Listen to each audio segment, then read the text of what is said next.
El mundo del mañana. La Iglesia de Dios Universal presenta El mundo del mañana con Herbert W. Armstrong.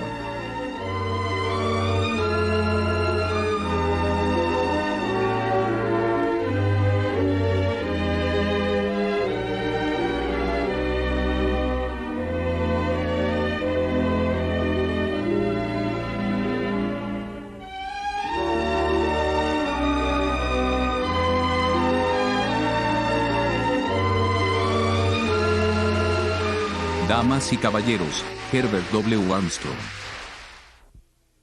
¿Qué quieres decir exactamente con la palabra pecado?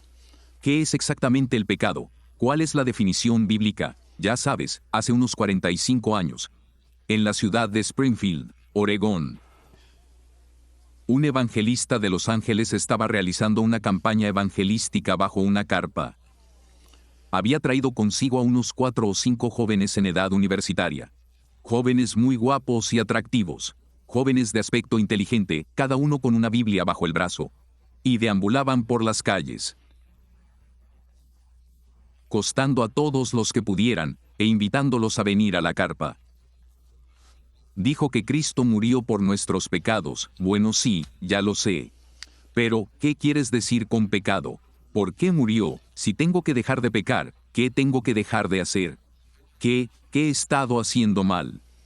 ¿Qué es el pecado? Si el pecado es algo malo, ¿qué es? Bueno, Cristo murió por nuestros pecados. Ya sabes, la multitud comenzó a congregarse alrededor, cada vez menos gente. Y otro de los jóvenes se acercó y le pregunté, yo no tenía nada mejor. Tuvo suerte, él tampoco sabía qué era. Y muy pronto se acercó un tercer joven.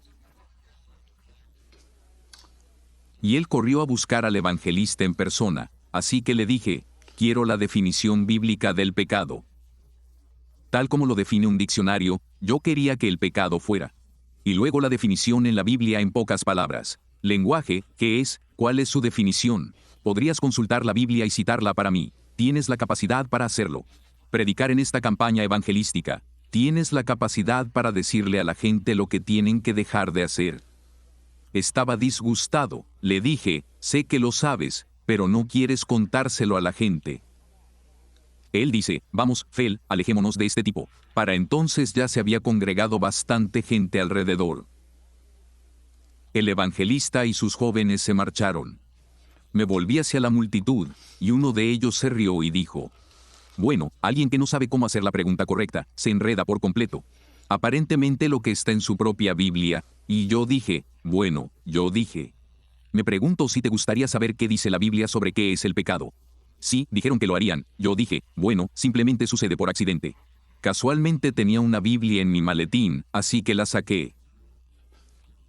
Lo abrí y fui a 1 Juan 11, versículo 12. Y aquí está la definición. El pecado es transgresión de la ley. El pecado es la transgresión de la ley.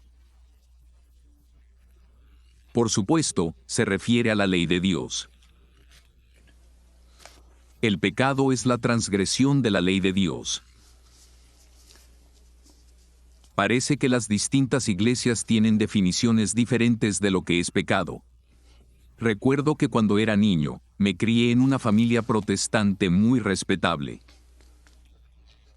Y Nación, una denominación protestante bastante antigua también. Y una que había llegado a este país desde Inglaterra, hacía muchísimos años. Sé que mi iglesia enseñaba, por ejemplo, que un par de dados es pecado. Que poseer una baraja de cartas sería pecado. Un teatro es pecado, no simplemente asistir al teatro, sino el teatro en sí mismo. Puede que esa sea una de las razones por las que, cuando yo estaba en mi blog, todo gira en torno a adolescentes de mediana edad o adolescentes más jóvenes. 2 o 3 de nosotros, los chicos, haríamos. Nos escapábamos los domingos por la tarde cuando nuestros padres no sabían lo que hacíamos e íbamos a muerte.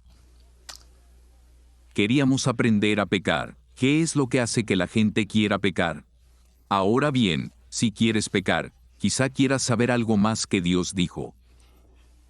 En el libro de Romanos, capítulo 6, versículo 23. Dice que es la paga del pecado, y la paga es lo que se recibe por lo que se hace. Si el pecado es lo que haces, el salario es lo que te pagan por hacerlo. Así que lo que se paga por pecar es la muerte, muerte, muerte. Pero el don de Dios es vida eterna en Cristo Jesús, nuestro Señor. Eso me dejó perplejo la primera vez que lo leí. Ese es un pasaje que tenía un gran. Tiene que ver con el hecho de que comencé a estudiar la Biblia por primera vez. Como ya he dicho, me crié en una escuela dominical protestante. No sabía mucho sobre lo que mi iglesia realmente creía, cuáles eran sus doctrinas. Creo que la mayoría de los chicos de mi edad no. Sé que en una clase de escuela dominical estudiamos el libro de Proverbios. Año tras año, crecimos juntos desde que éramos muy pequeños hasta que yo cumplí 18 años. Abandoné los estudios porque no me interesaban mucho, me interesaba el libro de los Proverbios. Quiero comprensión, conocimiento y sabiduría. Y el viejo Salomón escribió mucho sobre eso en el libro de los Proverbios. Y yo me había interesado en eso, quería entender. Siempre había querido comprender y tener entendimiento. Pero a los 18 años abandoné los estudios, y luego a los 34. Me encontré con este pasaje bíblico: la paga de Satanás es la muerte. Y me detuve a pensar, y dije, bueno, eso no es lo que me enseñaron en la iglesia. Lo recuerdo de aquella época en la iglesia. Me enseñaron que la paga del pecado es inmortal, vida, vida eterna, que viviría para siempre. Soy un alma inmortal, no lo soy. O tengo un alma inmortal, da igual, así que aparentemente voy a vivir para siempre. Ahora bien, por supuesto, la paga del pecado sería la vida eterna en el fuego del infierno.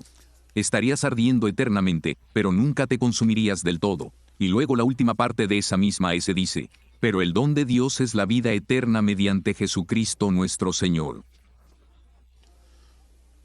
Si ya tengo vida eterna, ¿por qué necesito eso como regalo? Creo que solo depende de a dónde vaya. No se trata de si tengo vida o si tengo muerte. Y aquí la Biblia parecía decir que era una cuestión de vida o muerte. Pensaba que era cuestión de si iría al cielo o iría al infierno. Y oigo a gente predicando que todo el ayer es cuestión de... De hecho, anoche mismo escuché a un famoso evangelista predicar sobre ir al cielo. No citó ningún pasaje de la Biblia al respecto. Yo tampoco he podido encontrarlo nunca en la Biblia. Recuerdo haber oído decir una vez al mismo evangelista: la Biblia dice que cuando todos lleguemos al cielo. Ahora bien, la Biblia no dice nada por el estilo. No dice nada por el estilo, enseña justo lo contrario. Empecé a preguntarme: ¿por qué las iglesias enseñan justo lo contrario de lo que dice la palabra de Dios? Ahora Jesucristo es llamado la palabra de Dios. Él es la palabra de Dios en persona, pero la Biblia también es la palabra de Dios. Es la misma palabra de Dios, solo que la Biblia está impresa. La Biblia está escrita, y es la palabra de Dios. Jesús es la palabra de Dios en persona, la misma palabra, precisamente, solo que una está en persona y la otra está impresa. Ahora bien, los primeros apóstoles recibieron la verdad de Dios, de la palabra viva de Dios, Jesucristo. La iglesia primitiva recibió la verdad y las doctrinas que ellos creer de los apóstoles que habían sido discípulos de Jesús. Un discípulo es un aprendiz, un estudiante, y un apóstol es uno enviado. No fueron apóstoles hasta que finalmente fueron ordenados y enviados con ellos. Les habían enseñado mientras eran estudiantes, o mientras eran estudiantes y mientras Jesús les enseñaba. Sin embargo, hoy lo aprendí de la misma manera, lo aprendí de la misma palabra de Dios. Solo lo aprendí de la palabra de Dios escrita. Los primeros apóstoles lo aprendieron de la palabra de Dios en persona. Sin embargo, existe una diferencia. Cuando la iglesia de Dios del primer siglo conoció la verdad de Dios, lo aprendieron de los apóstoles, no de Jesús. Los 12 discípulos lo habían aprendido de Jesús, y más tarde del apóstol Pablo y otros apóstoles. Pero el pueblo lo aprendió de los apóstoles. Ahora bien, si los apóstoles los habían engañado, no tenían forma de comprobarlo. Sabes, hoy he aprendido la verdad de Dios a través de la palabra escrita de Dios. Si te engañé, puedes comprobarlo. Porque hoy la palabra de Dios está escrita y se puede obtener. De hecho, creo que todos tenéis una copia. La Biblia es el libro más vendido del mundo. Encontrarás más Biblias, extensas y en más lugares que cualquier otro libro. Y más que cualquier otro libro. Es lo menos comprendido, lo más maligno, lo más retorcido, lo más enredado. El libro más pervertido de todos, la gente no quiere creerlo. Eso parece, pero es la palabra de Dios, entonces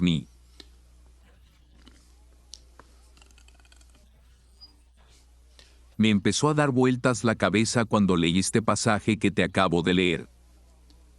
Investigué muchas otras cosas, investigué sobre ir al cielo, investigué sobre ir al infierno, investigué muchas de esas cosas, y comencé a descubrir que lo que la palabra de Dios dice en la palabra viva decía lo mismo.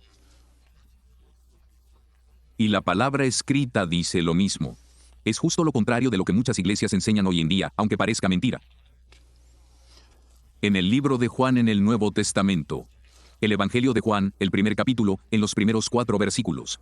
En el principio era el Verbo, y ahora el Verbo es un personaje, y ese Verbo era Jesucristo. Originalmente no era Jesucristo. En el principio era el Verbo, y el Verbo, una persona, un gran personaje. Estaba con Dios, ese es otro personaje. Ahora tenemos 2 personajes y la palabra. Era Dios, 2 personajes y ambos son Dios. ¿Cómo es posible? Bueno, en Génesis 1, versículo 1, leemos al principio. Dios creó los cielos y la tierra.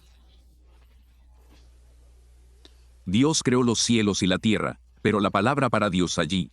Eso fue escrito por Moisés en idioma hebreo, Elohim, que es una palabra uniplural, y significa más de una persona. Por eso, en el versículo 26 de Génesis 1, dice, Dios dijo, hagamos al hombre a nuestra imagen, no, hagamos al hombre a mi imagen. Dios no es una sola persona. Originalmente estaban allí 2 personas. La palabra era Dios, y la palabra era Dios. Lo mismo sucedió en el principio con Dios. En el versículo 3, todas las cosas fueron hechas por Él. La palabra, y sin Él nada de lo que ha sido hecho fue hecho, en Él estaba la vida. Y la vida era la luz de los hombres. Ahora, en el versículo 14 leemos, y el Verbo se hizo carne y habitó entre nosotros, y consideraremos su gloria como la gloria del unigénito del Padre. El único ser humano engendrado por Dios, todos los demás seres humanos. Tú y yo, y todos los demás seres humanos que han nacido, fuimos engendrados por un Padre humano. Jesús no fue engendrado por un Padre humano, fue engendrado por Dios, engendrado de mujer humana. Pero, por Dios, Él nació de una manera como ninguno de nosotros jamás ha nacido. Nació con el Espíritu de Dios.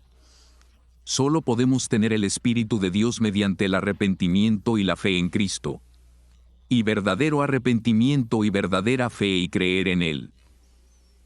Y entonces recibiremos el don del Espíritu Santo. Pero Él tenía el Espíritu Santo desde su nacimiento. Leemos de nuevo que Dios creó. Esa era su ocupación, tenía algo que hacer. Y Él creó todas las cosas por medio de Jesucristo. En Efesios 3, versículo 9, leíste que Dios creó todas las cosas por medio de Jesucristo. Ahora bien, Dios es aquel que más tarde llegó a ser conocido como el Padre, Dios el Padre. Originalmente solo existían Dios y la palabra. La palabra no era el Hijo de Dios, la palabra se convirtió en Hijo de Dios al nacer de la Virgen María como ser humano. Y entonces se convirtió en el Hijo de Dios. Pero ahora esos 2 habían vivido quizás miles de millones o billones de años juntos. Antes de que existiera cualquier otra cosa, algo tenía que preceder. Algo no puede surgir de la nada, pero Dios y la palabra poseen ambas cosas. Siempre ha existido, ni tu mente ni la mía pueden concebirlo. Pero tienes que aceptar que algo empezó. La vida no podía surgir de la nada, en ellos estaba la vida. Y ese fue el comienzo de la vida. Ahora vivían juntos, y quiero que entiendas este punto. No creo que lo hayas pensado nunca. Antes de que hubieran creado nada, lo primero que creamos, encontramos. Si lees toda la Biblia, verás que hablaba de ángeles. Ahora bien, Dios es espíritu, y el verbo también era espíritu. No estaban hechos de carne, creaban materia. Lo leíste en Génesis 1, Dios. Es decir, que tanto la palabra como Dios crearon los cielos y la tierra. Eso incluye ahora todo el vasto universo. Crearon, tenían trabajo que hacer, y produjeron y siguieron adelante, pero el punto que quiero destacar es este. Tenían que existir juntos antes de que existiera cualquier otra cosa o alguien más. No había nadie más, tenían que llevarse bien entre ellos, y lo hicieron. Ahora podrías preguntarte, ¿siempre supieron cómo llevarse bien, juntos en paz, armonía y cooperación en el amor? ¿O lo aprendieron por las malas? No lo sé, no me lo han revelado. Al menos sabían cómo llevarse bien, y de hecho se llevaban bien. Y se llevaban bien en armonía y paz, ayudándose mutuamente.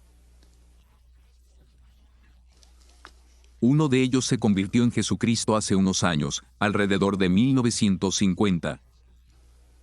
Y Dios creó todas las cosas por medio de él, y cuando vino, él dijo, he guardado los mandamientos de mi Padre. Mi Padre y yo somos uno, y mi Padre, según él, es mayor que yo. Y él atribuyó todo el mérito a Dios Padre. Existía una armonía total entre él y el Padre. Pero había uno que era el líder, y si tienes dos personas, uno tiene que guiar al otro.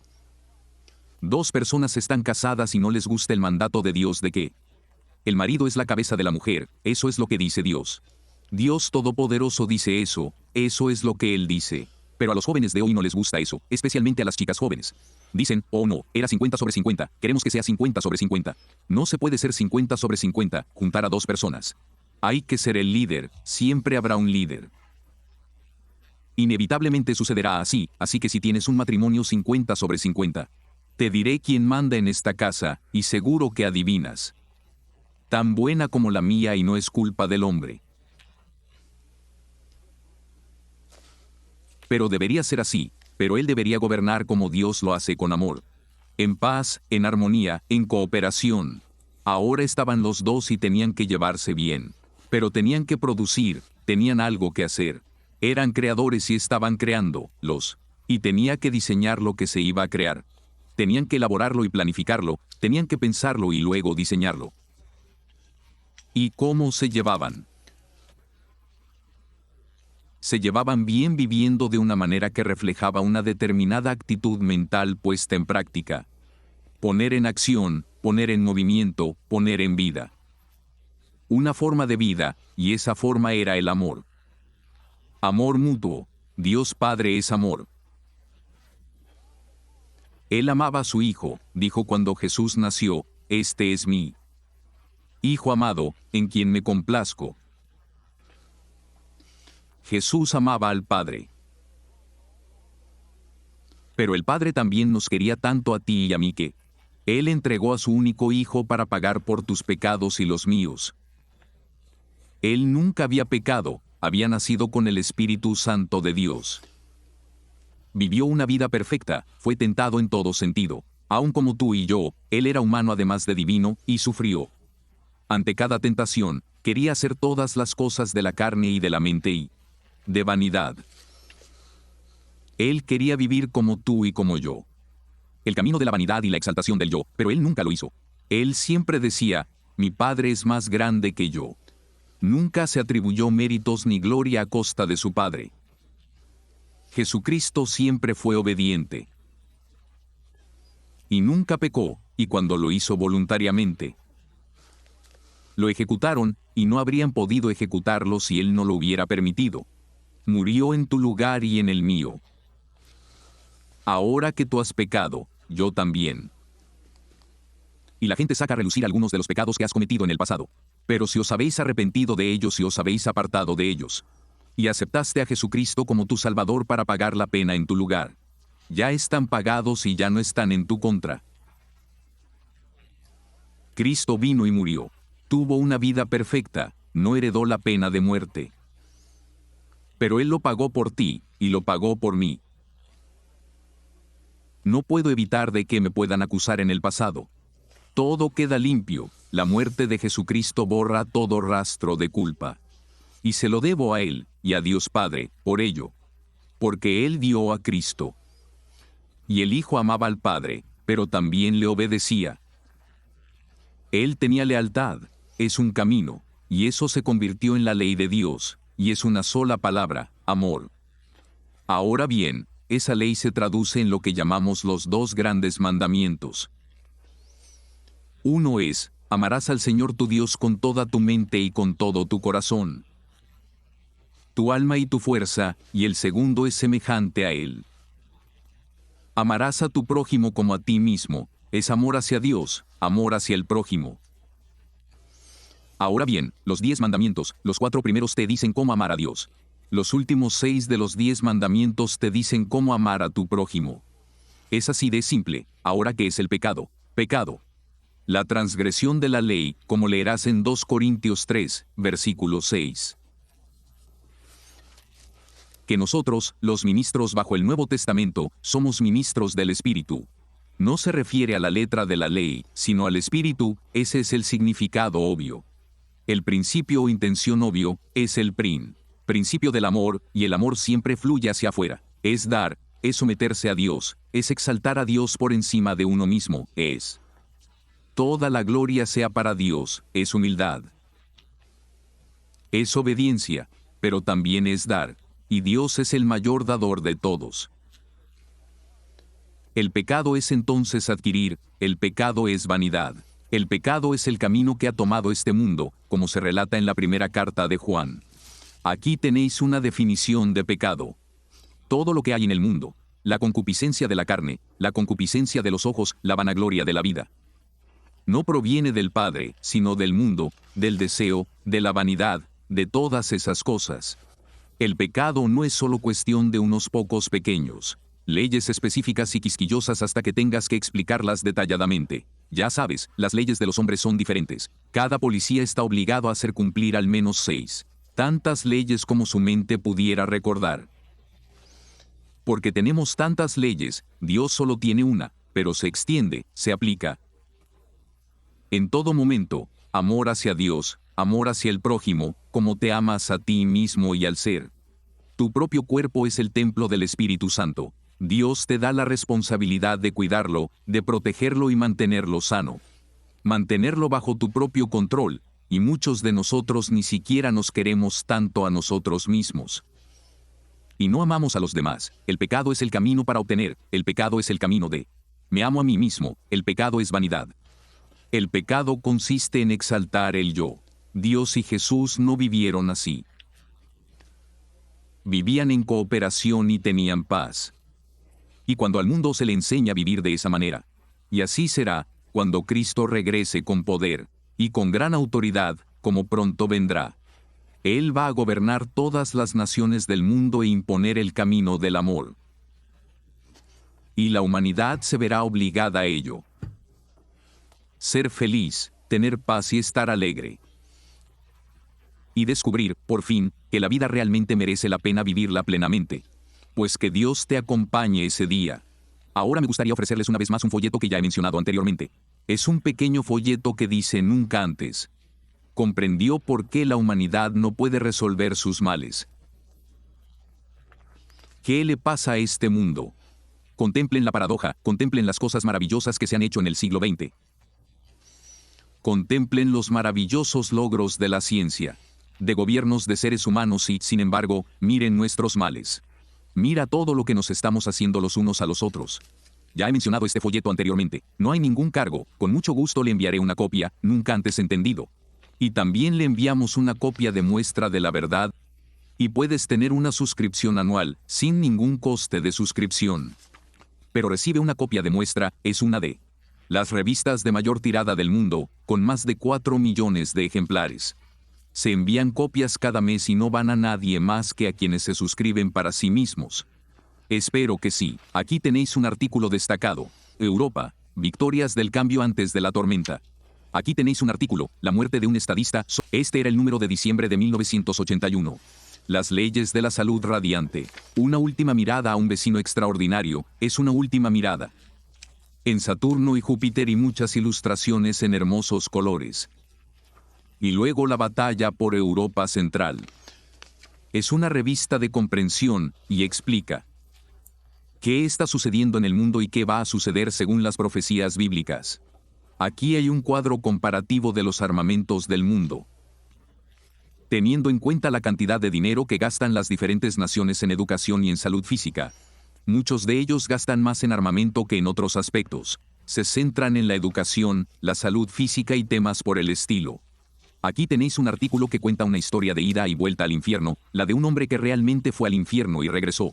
Te enviaremos una copia. La pura verdad es que no tiene precio, no hay ningún coste de suscripción. Ahora solo tienes que enviar tu solicitud del folleto. Y también le enviaremos una copia del plano. Revista Truth si aún no eres suscriptor mío. Herbert W. Armstrong, Pasadena, California 91123. Esa es toda la dirección que necesitas, solo Herbert W. Armstrong. Pasadena, California, código postal 91123 o no lo haga. Simplemente vas a un teléfono y llamas gratis. La llamada telefónica es gratuita. Una llamada gratuita, marque el 800-42344. Ahora ese es un 800, marque 423 a 44. Si las líneas están ocupadas, sigue intentándolo, porque hay mucha gente ahí. Estarán allí mucho tiempo esperando tu llamada. Ahora bien, si vives en California, Alaska o Hawái, entonces llama a la zona de cobro revertido. Código de área 213-577-55555. 213-577-55555. Soy Herbert W. Armstrong.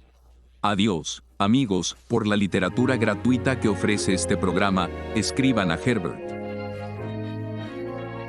W. Armstrong, Pasadena, California 91123, Canadá, apartado postal 44 Vancouver, Columbia Británica. O, en los Estados Unidos continentales, puede llamar a este número gratuito. 800-423-4444 en California, Alaska y Hawái. Llamada por cobrar al 213-577-5555. Si las líneas están ocupadas, por favor intente de nuevo. El programa anterior y toda la literatura fueron producidos por la Iglesia de Dios Universal.